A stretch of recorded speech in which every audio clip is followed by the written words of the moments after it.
जय माता दी। Happy Navratri to everyone. कैसे हैं आप सब? जैसे मैंने आपको बताया था कि इस बार नवरात्रों में मैं क्या पढ़ती हूँ, कैसे क्या क्या अध्याय करती हूँ, सारा मैं आपको बताऊंगी। तो पूजा कैसे करती हूँ वो तो मैंने आपको बहुत पहले ही बता दिया था। नवरात्रों में मैं क्या पढ़ती हूँ मैं आपको बताती हूँ। ये है श्री दुर्गा स्तुति, जो मैं मतलब हर नवरात्रि पढ़ती हूँ और बहुत टाइम से पढ़ती आ रही हूँ। मैं तो पूरा दिन मतलब पूरी बुक एक ही दिन पढ़ देती हूँ, एक ही टाइम पढ़ देती हूँ, ज़्यादा टाइम नहीं लगता है। लेकिन मैंने जैसे आपको बताया था कि हर रोज़ हम एक अध्याय आपको मैं पढ़कर सुनाऊंगी। और आज थोड़ा सा ज़्यादा आपको बताऊंगी कि कौन सा अध्याय से पढ़ने से क्या फ़ायदा मिलता है, कैसे पढ़ना चाहिए, क्या क्या इस बुक में है, मैं आपको सारा डिटेल में बताऊंगी। तो हम शुरू करते हैं गणेश जी को नमन करके। ओम गण गणपताय नमो नमः। अब ये जो इसमें जो सबसे पहला जो नियम बताया गया है वो ये बताया गया है कि आपको ब्रह्म मुहूर्त में उठकर सबसे पहले माँ जगदम्बे के आपको 11 बार नाम लेना चाहिए। ब्रह्म मुहूर्त 3:30 बजे आप उठ जाइए, 4 बजे तक आप नहा धो लेंगे। उसके बाद ब्रह्म मुहूर्त में उठकर आपको उठते ही सबसे पहले जमीन पर पैर रखने से भी पहले आपको 11 बार जय माँ अम्बे जय जय जगदम्बे आपको 11 बार ये बोलना है। उसके बाद आप स्नान करिए। अगर आप जैसे अगर फीमेल है तो हम तो कुछ भी लाल पहनेंगे तो ज्यादा अच्छा है, लेकिन अगर आप मेल हैं और आप कर रहे हैं तो कोशिश करें कि कंधे पर आप लाल रुमाल रखकर पूजा करें। उसके बाद मूली हाथ पर बांधकर और चौकड़ी लगाकर जैसे मैंने आप लगाई हुई है, आप देख सकते हैं। फिर हम ये पाठ शुरू करते हैं। उसके बाद नवरात्रि की शुरुआत करनी चाहिए। तन हुआ पवित्र गंगा के स्नान से, अंतकरण हो जाए पवित्र जगदम्बे के ध्यान से। सर्व मंगल मांगल्ये श्री स्वार्थ साधिके, शरण्य त्र्यंबके गौरी नारायणी नमस्तुते। शक्ति शक्ति दो मुझे करूँ तुम्हारा ध्यान, पाठ निर्विघ्न हो तेरा मेरा हो कल्याण। हृदय सिंहासन पर आ बैठो मेरी मात, विनय मम दिन की जग जननी वरदात। सुंदर दीपक घी भरा करूँ आज तैयार, ज्ञान उजाला मामो करो मोटमो अंधकार। सूर्य चंद्र की रोशनी चमके अखंड, सब में व्यापक है तेज ज्वाला का प्रखंड। ज्वाला जग जननी मेरी रक्षा करो हमेश, दूर करो माँ अंबिके सभी मेरे कलेश। श्रद्धा और विश्वास से तेरी जोत जलाऊं, तेरा ही है आसरा तेरे ही गुण गाऊं। तेरी अद्भुत गाथा को पढ़ूं निश्चयधार, साक्षात दर्शन करूं तेरे जगत आधार। मन चंचल से पाठ के समय जो अवगुण होए, ताती अपने दया से ध्यान न देना कोई। मैं अनजान मलिक मन न जानू कोई रीत, अटपटवाणी को हिमा समझो मेरी प्रीत। दास के अवगुण बहुत हैं करना नहीं ध्यान, सिंह वाहिनी में अंबिके करो मेरा कल्याण। धन्य धन्य मैं अंबिका शक्ति शिवा विशाल, अंग अंग में रम रही दाती दीन दयाल। जय माँ अम्बे।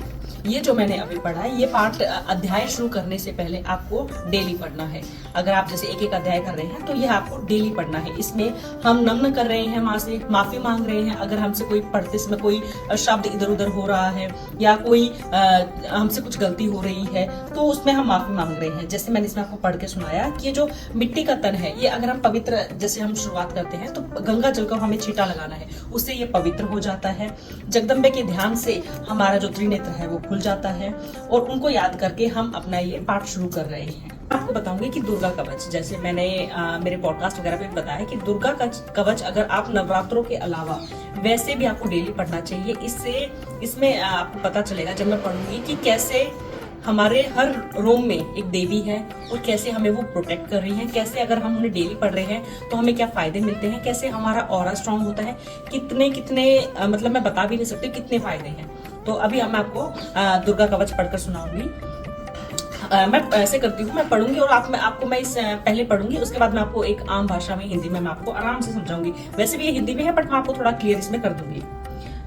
ऋषि मार्कंडे ने पूछा जब भी दया करके ब्रह्मा जी बोले तभी कि जो गुप्त मंत्र है संसार में है सभी शक्तियां जिसके अधिकार में, हर एक का जो कर सकता उपकार है, जिसके जपने से ही बेड़ा पार है। पवित्र कवच दुर्गा बलशाली का, जो हर काम करे पूरा सवाली का। सुनो मार्कंडे मैं समझाता हूँ, मैं नव दुर्गा के नाम बतलाता हूँ। यानी कि मार्कंडे ऋषि जी ने जब ब्रह्मा जी से पूछा कि जो दुनिया का गुप्त मंत्र है वो क्या है, कौन सी ऐसा है जिसके अंदर सारी शक्तियां समाई हुई हैं, जिसके जपने से बेड़ा पार हो जाता है, तो उन्हें बताया कि जो पवित्र कवच दुर्गा बलशाली का है, जो हर काम जो अभी आपकी इच्छा है जो उसको पूरा कर दे, वो है नव दुर्गा, जो ब्रह्मा जी अभी हमें सुनाने वाले हैं।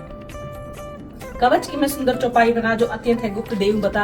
न दुर्गा का कवच ये जो पड़े मंचित लाए, उस पे कभी किसी प्रकार का कष्ट कभी न आए। कहो कहो जय महारानी की, जय दुर्गा अष्ट भवानी की। पहली शैल पुत्री कहलावे, दूसरी ब्रह्मचारिणी मन भावे, तीसरी चंद्रघंटा सुनाम, चौथी कुष्मांडा सुखधाम। पांचवी देवी अस्कंद माता, छठी कात्यायनी विख्याता। सातवीं कालरात्रि महामाया, आठवीं महागौरी जग जाया। नौवीं सिद्धिदात्री जग जाने, नव दुर्गा के नाम बखाने। महासंकट में वन में रण में, रोग कोई उपजे निज तन में। महाविपत्ति में व्यवहार में, मन चाहे जो राज दरबार में। शक्ति कवच को सुने सुनाए, मनोकामना सिद्धि न पाए। तो उन्होंने जो नाम बताए, जो बताया कि अगर ये दुर्गा कवच आप मन लगाकर, आप पूरी शिद्दत के साथ अगर पढ़ते हैं तो उस पर कभी किसी प्रकार का कष्ट नहीं आता है। और फिर उन्होंने जिनके 9 दिन हम जिनकी 9 रूपों की जो पूजा करने वाले हैं उनके नाम बताए, जैसे शैलपुत्री माँ, माँ ब्रह्मचारिणी, चंद्रघंटा, कुष्मांडा, माँ स्कंद माता, माँ कात्यायनी, माँ कालरात्रि, माँ महागौरी और माँ सिद्धिदात्री, उन 9 के नाम बताए। चामुंडा है प्रेत पर वैष्णवी गर्भ सवार, बैल चढ़े महेश्वरी, हाथ लिए हथियार। यानी कि जो चामुंडा देवी वो प्रेत पर सवारी करती है। वैष्णवी माता जो है उनकी सवारी गरुड़ है। बैल चढ़ी महेश्वरी माँ पार्वती का ही रूप, वो उनकी सवारी है बैल, हाथ लिए हथियार। हंस सवारी वाराई की, मोर चढ़ी दुर्गा कुमारी, लक्ष्मी देवी कमल असीना, ब्रह्मी हंस चढ़ी ले वीणा। ईश्वरी सदा बैल असवारी, भक्तन की करती रखवारी, शंख चक्र शक्ति त्रिशूला, हल मुसल कर कमल के फूला। दैत्य नाश करने के कारण रूप अनेक कीन है धारण, बार बार चंदन सिर नवाऊं, जगदम्बे के गुण को गाऊं, कष्ट निवारण बलशाली माँ, दुष्ट संहारण महाकाली माँ। कोटि कोटि माता प्रणाम, पूर्ण की जो मेरा काम, दया करो बलशाली, दास के कष्ट मिटाओ, दास की रक्षा को सदा सिंह चढ़ी माँ आओ, कहो जय जय महारानी की, जय दुर्गा अष्ट भवानी की। अभी जो मैं आपको बताऊंगी इसमें बताया गया है कि कैसे हर चीज में एक माँ है, हर दिशा में माँ है, हर जगह। तो अभी आपको मैं बताऊंगी, आप समझते जाएंगे क्योंकि बहुत ही सरल भाषा में लिखा हुआ है। अग्नि से अग्नि देवता, पूर्व दिशा में इंद्री, दक्षिण में माँ वाराही, नेतृत्व में खड़क धारणी, वायु में माँ मृगवाहिनी, पश्चिम में देवी वारुणी, उत्तर में माँ कौमारी जी, ईशान में सुधारी जी, ब्रह्माणी माता अर्श पर, माँ वैष्णवी इस फर्श पर, चामुंडा 10 दिशाओं में, हर कष्ट तुम मेरा हरो। संसार में माता मेरी रक्षा करो, रक्षा करो। सन्मुख मेरी देवी जया, पाछे हो माता विजया, अजिता खड़ी बाएं मेरे, अपराजिता दाएं मेरे। उद्योतनी माँ शिखा की, माँ उमा देवी सिर की ही, माला धरी ललाट की, और भ्रकटी की माँ यशस्वनी। भ्रकटी के मध्य त्रिनेत्र, यम घंटा दोनों नासिका, काली कपोलों की कण, मूलों की माता शंकरी। नासिका में अपना माँ सुगंधा तुम धरो, संसार में माता मेरी रक्षा करो, रक्षा करो। ऊपर व नीचे होठों की माँ चर्च का अमृत कली, जीवा की माँ सरस्वती, दांतों की होमारी सती, इस कंठ की माँ चंडिका, चिंत्र घंटा घंटी की, कामाक्षी माँ ठोड़ी की, माँ मंगला इस वाणी की। ग्रीवा की भद्रकाली माँ, रक्षा करे बलशाली माँ, दोनों भुजाओं की रक्षा करे धनुधारिणी, दोनों हाथों के सभी अंगों की रक्षा करे जगतारिणी। शुलेश्वरी कुलेश्वरी महादेवी शोक विनाशिनी, छाती और सतन और कंधों की रक्षा करे वो जगवासिनी। उदर और नाभि के कटी भाग के सभी अंगों की, ग्रह महेश्वरी माँ पुतना, जग जननी श्यामा रंग की। घुटनों और जांघाओं की रक्षा करे वो विंध्यवासिनी, टखने और पांवों की रक्षा करे वो शिव की दासिनी। रक्त मांस और हड्डियों से जो बना शरीर, आतो और पित्तवास में भरा अग्न और नीर, बल बुद्धि अहंकार और प्राण अपान समान, सत रज तम के गुणों में फंसी है ये जान। धार अनेक रूप ही रक्षा करियो आन, तेरी कृपा से ही है माँ दास का कल्याण। आयु यश और कीर्ति धन संपत्ति परिवार, ब्रह्माणी और लक्ष्मी पार्वती जगतार। विद्या दे माँ सरस्वती, सब सुखों की मूल, दुष्टों से रक्षा करे हाथ लिए त्रिशूल। भैरवी मेरी भ्राया की रक्षा करे हमेश, मान राज दरबार में देवे सदा नरेश। यात्रा में दुख कोई सिर पर न मेरे आए, कवच तुम्हारी हर जगह मेरी करे सहाय। ऐ जग जननी कर इतना दो वरदान, लिखा तुम्हारा कवच है जो पढ़े निश्चय मान। मनवंचित फल पा जाए वह मंगल बोध बसाए, कवच तुम्हारा पढ़ते ही नवनिधि घर आए। ब्रह्मा जी बोले सुनो मार्कंडे, यह दुर्गा कवच मैंने तुमको सुनाया, रहा आज तक था गुप्त भेद सारा, जगत की भलाई को मैंने बताया। सभी शक्तियां जग के करके एकत्रित है, मिट्टी की देकर जो इसे पहनाया। जिसने श्रद्धा से इसको जो पढ़ा, सुना तो मुंह मांगा वरदान पाया। जो संसार में अपने मंगल को चाहे, तो हरदम यह कवच गाता चला जा।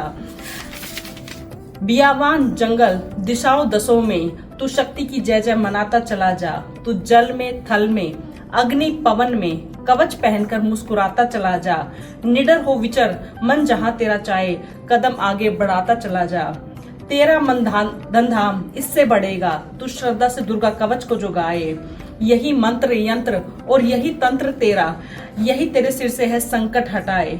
यही भूत और प्रेत का भय का नाशक, यही कवच श्रद्धा व भक्ति बढ़ाए। इसे नृत्य प्रति श्रद्धा से पढ़कर जो चाहे तो मुंह मांगा वरदान पाए। इस स्तुति के पाठ से पहले कवच पढ़े, कृपा से आदि भवानी की बल बुद्धि बढ़े। श्रद्धा से जपते रहे जगदम्बे का नाम, सुख भोगे संसार में अंत मुक्ति सुखधाम। कृपा करो मातेश्वरी बालक दास नादान, तेरे दर पर आ गिरी करो मैया कल्याण। अब मैं आपको एक एक अध्याय करके पढ़ के सुनाऊंगी और उससे शुरू करने से पहले मैं आपको बताना चाहूंगी कि किस अध्याय को पढ़ने से क्या फल मिलता है। अगर आप 13 अध्याय नहीं कर पा रहे हैं या मानिए नवरात्रों के बाद भी आपकी जिंदगी में कोई प्रॉब्लम है, आपको समझ नहीं आ रहा है क्या करें, तो आप उस अध्याय का, सिर्फ उस अध्याय का भी जाप करेंगे ना, तो आपकी जिंदगी की वो प्रॉब्लम खत्म हो जाएगी। तो मैं आपको बताती हूँ कि किस अध्याय को पढ़ने से क्या फल मिलता है, क्या प्रॉब्लम सॉल्व होती है। हर प्रकार की चिंता हटाने के लिए आपको प्रथम अध्याय करना चाहिए। अगर आपका कोई झगड़ा चल रहा है तो आपको दूसरा अध्याय करना चाहिए। अगर आपके शत्रु बहुत हैं तो आपको उनसे छुटकारा पाने के लिए तीसरा अध्याय करना चाहिए। अगर आप माँ भगवती के दर्शन पाना चाहते हैं तो आपको चौथा और पांचवा अध्याय करना चाहिए। अगर आपको डर रहता है, वहम रहता है या कोई भूत प्रेत दिखते हैं, कुछ ऐसा है, तो आपको छठा अध्याय करना चाहिए। अगर आपकी कोई इच्छा है जो आप चाहते हैं कि पूरी हो जाए तो आपको सातवां अध्याय करना चाहिए। अगर आप चाहते हैं कि कुछ ऐसा है, अगर आपका जीवन साथी से आपको दिक्कतें चल रही हैं, रिश्ते में तकरार आई हुई है, आप चाहते हैं कि कहीं ना कहीं वो संबंध बना रहे, जुड़ा रहे, एक आप उन पर एक अपना वश करो, वो आप पर एक वश अपना रखें, तो आपको आठवां अध्याय करना चाहिए। अगर आपकी कोई ऐसा है जो गुम हो गया है, जैसे बहुत होते हैं कि कोई गुम हो गया है, आप उसकी तलाश के लिए आपको, और अगर आपको कोई आप कंसीव करना चाहते हैं पुत्र के लिए, पुत्री के लिए, तो आपको 9वां और 10वां अध्याय करना चाहिए। बिजनेस है, घर में सुख शांति के लिए आपको 11वां अध्याय करना चाहिए। भक्ति की अगर प्राप्ति करनी है तो आपको 12वां अध्याय करना चाहिए। 12वां अध्याय में माँ ने एक स्पेशल आशीर्वाद भी दिया हुआ है जो मैं आपको 12वें अध्याय में ही बताऊंगी। अगर आपको मान सम्मान चाहिए, फेम चाहिए, प्रोस्पेरिटी चाहिए, लाभ चाहिए हर चीज में, तो आपको 13वां अध्याय करना चाहिए। सफर पर अगर आप निकल रहे हैं, तो जर्नी कहीं कर रहे हैं, तो आपको दुर्गा कवच जरूर पढ़ना चाहिए। धन दौलत कारोबार के लिए अगर आप चाहते हैं तो आपको चंडी का स्तोत्र करना चाहिए। अगर कलह बहुत रहती है, बहुत ज्यादा लड़ाई झगड़े रहते हैं, उनसे बचने के लिए आपको महालक्ष्मी एवं दुर्गा स्तोत्र जरूर पढ़ना चाहिए। पाठ के समय आपको गंगा जल साथ रखना चाहिए, जैसे मैंने रखा हुआ है। शुद्ध आसन बिछाकर बैठना चाहिए, घी का दीपक जलाना चाहिए और पाठ के बाद चरणामृत जो है वो आपको लेना चाहिए, पीना चाहिए। मस्तक पर, आंखों पर, हर जगह आपको स्पर्श करना चाहिए। मंगलवार को कन्या का पूजन आपको करना चाहिए। अगर आप कोई वैष्णो देवी ऐसी जगह भी जाकर आए हैं तो मंगलवार का आपको इंतजार करना चाहिए। कन्या जो हो 7 वर्ष की आयु से उनकी कम उम्र होनी चाहिए, उससे ज्यादा उनकी उम्र नहीं होना चाहिए। अब मैं आपको बताऊंगी पहला अध्याय। आज पहला दिन है तो पहला अध्याय तो जरूर करेंगे हम। पहला अध्याय। वंदो गौरी गणपति शंकर और हनुमान, राम नाम प्रभाव से है सबका कल्याण। गुरुदेव की चरण की रज मस्तक पे लगाऊं, शारदा माता की कृपा लेखनी का वर पाऊं। नमो नारायण दास जी विपुल कुल सिंगार, पूज्य पिता की कृपा से उपजे शुद्ध विचार। बंधु संत समाज को बंधु भक्तन बेग, जिनकी संगत से वे उल्टे सीधे लेख। आदि शक्ति की वंदना करके शीश निभाऊं, सप्तशती की पाठ की भाषा सरल बनाऊं। क्षमा करे विद्वान सब जान मुझे अनजान, चरणों की रच चाहती है बालक दास नादान। घर घर दुर्गा पाठ का हो जाए प्रचार, आदि शक्ति की भक्ति से होगा बेड़ा पार। अब मैं आपको, ये तो आपको समझ आया होगा, मैं अब आपको आगे बताती हूँ जो मुझे जहां लगेगा कि मुझे आपको बताना चाहिए। कलयुग कपट कियो निज डेरा, कर्मों के वश कष्ट घनेरा। चिंता अग्नि में निष्दिन जराई, प्रभु के सिमरन कबू न कराई। यह स्तुति तिलखी तिनके कारण, दुख नाशक और कष्ट निवारण। मार्कंडे ऋषि करे बखाना, संत सुनई लावे निज ध्याना। सर्वोचित नामक मनवंतर में सुरत नामी राजा जग भर में। अब मैं जो आपको बता रही हूँ इसमें एक राजा की कहानी है जो आए थे मार्कंडे ऋषि के पास अपनी दुविधा लेकर, जो कि मैं आपको अभी हिंदी में बताऊंगी। राज करत जब पड़ी लड़ाई, युद्ध में मरी सभी कटकाई। राजा प्राण लिए तब भागा, राजकोष परिवार त्यागा। सजीवन बांटे सभी खजाना, राजन मर्म वन में जाना। सुनी खबर अति भय उदासा, राजपाट से हुई निराशा। भटकत आयो इकबन माही, मेघा मुसने के आश्रम जाही।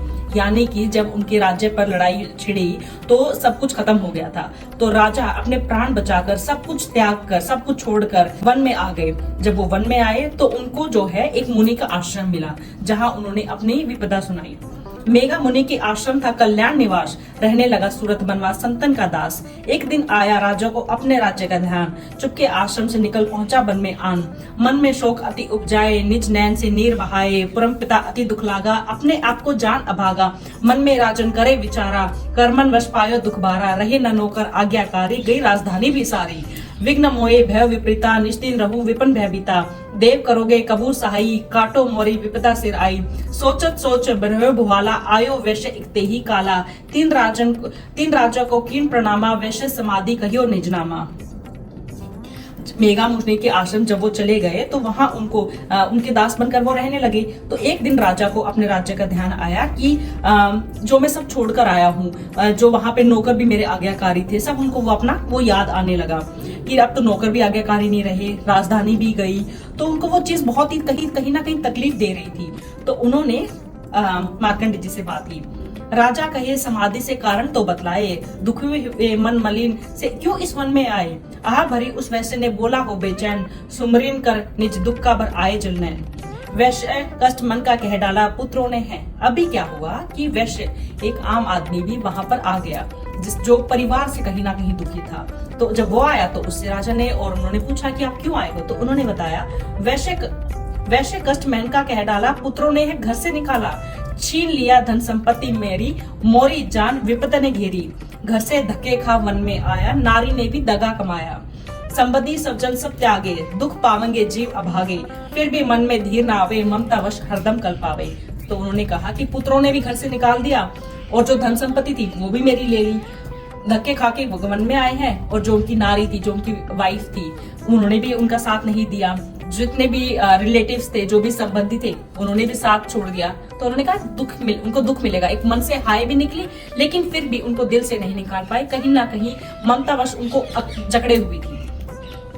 तो उन्होंने बताया, मेरे रिश्तेदारों ने किए नीचों का काम, फिर भी उनके बिना आए न मुझको आराम। मुनि मेघा बोले सुनो ध्यान से, मग्न निद्र में भगवान विष्णु भगवान थे आराम से शेष शैया पे वे, असुर मधु कैटभ प्रकट दो। तो मार्कंडेय जो ऋषि थे, उन्होंने उन्हें सुनाया कि सुनो, अभी जो मैं तुम्हें बताने जा रहा हूँ उसको तुम ध्यान से सुनो, तुम्हें उसमें अपने सारे सवालों के जवाब मिल जाएंगे। तो उन्होंने बताया कि एक बार विष्णु जी शेषशैया पे आराम से ध्यान में लेटे हुए थे, तो वहां पर मधु कैटभ जो 2 राक्षस थे वो वहां प्रकट हुए। श्रवण मैल से प्रभु की लेकर जन्म लगे ब्रह्मा जी को वो खत्म। जो प्रभु जी का नारायण का जो मैल था उससे वो जन्म लिया था उन्होंने। और ब्रह्मा जी जो विष्णु जी की नाभि पर विराजते हैं, वहां उनको तंग करने लगे। उन्हें देखकर ब्रह्मा जी घबरा गए, लकी निद्रा प्रभु की तो चकरा गए। उन्होंने देखा कि नारायण जी तो सो रहे हैं, अब उनको दिक्कत होने लगी। तो उन्होंने क्या किया, तभी मग्न मन ब्रह्मा स्तुति करी कि इस योग निद्रा को त्यागो हरि। कहा शक्ति निद्रा तू बन भगवती, तू स्वाहा तू अम्बे तू सुख संपत्ति, तू सावित्री संध्या विश्व आधार, तू उत्पत्ति है पालन व संहार, तू तेरी रचना से ही यह संसार है, किसी ने पाया तेरा पार है। तो ब्रह्मा जी ने माँ भगवती की स्तुति करी कि आप आइए, सब कुछ तो आप ही हैं, आप ही आंखों में समाई हुई हैं, आप ही नींद है, आप ही सब कुछ हैं। तो आप आइए और आप आकर मदद करिए, क्योंकि आपके बिना तो संसार ही नहीं हिलता है। गदा शंख चक्र पदम हाथ ले, तू भक्तों को अपना सदा साथ दे। महामाया तब चढ़ ध्याऊं, तुम्हारी कृपा अबध पद पाऊं। ब्रह्मा विष्णु शिव उपजाए, धारण विविध शरीर कर आए। तुम्हारी स्तुति की न जाए, कोई न पार तुम्हारा पाए। मधु कैटभ मोह मारन आए, तुम बिन शक्ति कौन बचाए। प्रभु के नेत्र से हट जाओ, शेष सैया से इन्हें जगाओ। असुरों पर मोह ममता डालो, शरणागत को देवी बचा लो। सुन स्तुति प्रगति महामाया, प्रभु आंखों से निकली छाया। तामसी देवी नाम धराया, ब्रह्मा खातिर प्रभु जगाया। ब्रह्मा जी ने जो स्तुति करी कि माता रानी आप आइए, आपसे ही तो ब्रह्मा विष्णु शिव उपजे हैं, किसी ने नहीं आपका पार पाया है। और तुम्हारी स्तुति, मैं तो बहुत ही छोटी सी स्तुति कर रहा हूँ, आप इसमें खुश हो जाइए। मधु कैटभ जो 2 राक्षस हैं वो मुझे मारने आए हैं, तो आप नहीं बचाएंगे तो कौन बचाएगा। प्रभु की निद्रा, यानी कि जो हमें नींद आती है वो भी एक देवी का ही रूप है। आप उस निद्रा, प्रभु की निद्रा से हट जाइए, उन्हें जगाइए। असुरों पर मोह ममता डालो, यानी कि जो असुर हैं उन पर एक मोह ममता यानी कि प्यार वाला रूप डालिए आप। शरणागत को देवी बचा लो, यानी कि आप बचा लीजिए। जब ये सब माँ ने सुना तो प्रभु की आंखों से, यानी कि प्रभु की आंखें खुली। और जब वो जो उस समय जो देवी जिन्होंने ये सब किया, उस देवी को माँ तामसी देवी के नाम से भी पूजा जाता है। और प्रभु खातिर ब्रह्मा खातिर प्रभु जगाया, यानी कि ब्रह्मा की जान बचाने के लिए विष्णु जी को जगाया। योग निद्रा के हटते ही प्रभु उगाड़े नयन, मधु कैटभ को देखकर बोले क्रोधित बहन ब्रह्मा, मेरा अंश है, मार सके ना कोई, मुझसे बल अजमाने को लड़ देखो तुम दोए। प्रभु गदा लेकर उठे करने देते संहार, पराक्रमी योद्धा लड़े वो वर्ष 5000। तभी देवी महामाया ने दैत्यों के मन भरमाए, बलवानों के हृदय में दिया अभिमान जगाए। यानी कि जब प्रभु की आंखें खुल गई तो उनको देखकर विष्णु जी लड़ने लगे और वो जो युद्ध था वो 5000 साल चला। जब माँ ने फिर इसमें देवी ने जो चमत्कार वो क्या किया, उन्होंने जो राक्षस थे उनके भीतर में अभिमान जगा दिया, घमंड जगा दिया। अभिमानी कहने लगे, यानी कि उनमें घमंड आ गया कि हमसे ऊपर कौन है। अभिमानी कहने लगे, सुन विष्णु धुर सुन धर ध्यान, युद्ध से हम प्रश्न है मांगो कुछ वरदान। तो उन्होंने कहा हमसे वरदान मांगो। हम खुश हो गए युद्ध से। प्रभु ते को तक कर रहे, बोले इतना दो। विष्णु जी जो कि सब समझ रहे थे, उन्होंने कहा इतना कर दो, मेरे हाथ मेरा वचन या मुझे दो, यानी कि जो वचन मैं चाहूँ वो मुझे दो। वचन बद्दे वे राक्षस जल को देख अपार, काल से बचने के लिए कहते शब्द उचार। जल ही जल चाहूं और है ब्रह्मा कमल विराज, मारना चाहते हो तो सुनिए हमें महाराज। तो वो राक्षस जो थे वो तो बंद गए कि इन्होंने तो अपना वचन मांग लिया है, तो उनको पता था कि ये मारने के लिए ही करेंगे। तो उन्होंने क्या कहा कि चारों तरफ जल ही जल है और कमल पर ब्रह्मा जी विराज हैं, मारना अगर आप मारना चाहते हैं तो इतना सा सुन लीजिए महाराज, वध की सो उस जगह पे जल न जहां दिखाए, यानी कि आप उस जगह वध कीजिए जहां जल ही ना हो। प्रभु ने इतना सुनते ही जांग पे लिया लिटाए, यानी कि विष्णु जी ने जब ये सुना तो उन्होंने अपने रूप को बहुत ही बड़ा अपने आप को कर लिया और उन्होंने उनको राक्षसों को जांग पे लिटा लिया। चक्र सुदर्शन के दिए दोनों की सिर काट, खुले नैन रहे दोनों देखत प्रभु की बाट, यानी कि चक्र से तो सुदर्शन चक्र से दोनों की गर्दन काट दी और भगवान के दर्शन करते करते उनकी आंखें बंद हो गई। ब्रह्मा जी की स्तुति सुन प्रगति महामाया, पाठ पढ़े जो प्रेम से करे उसकी सहाय। शक्ति के प्रभाव का पहला ये अध्याय, पाठ कारण लिखे सहज शब्द बनाए। श्रद्धा भक्ति से करो शक्ति का गुणगान, रिद्धि सीधी नवनिधि कर देती कल्याण। यानी कि जो आज हमने ये पढ़ा यही पहला अध्याय था। जय माता दी।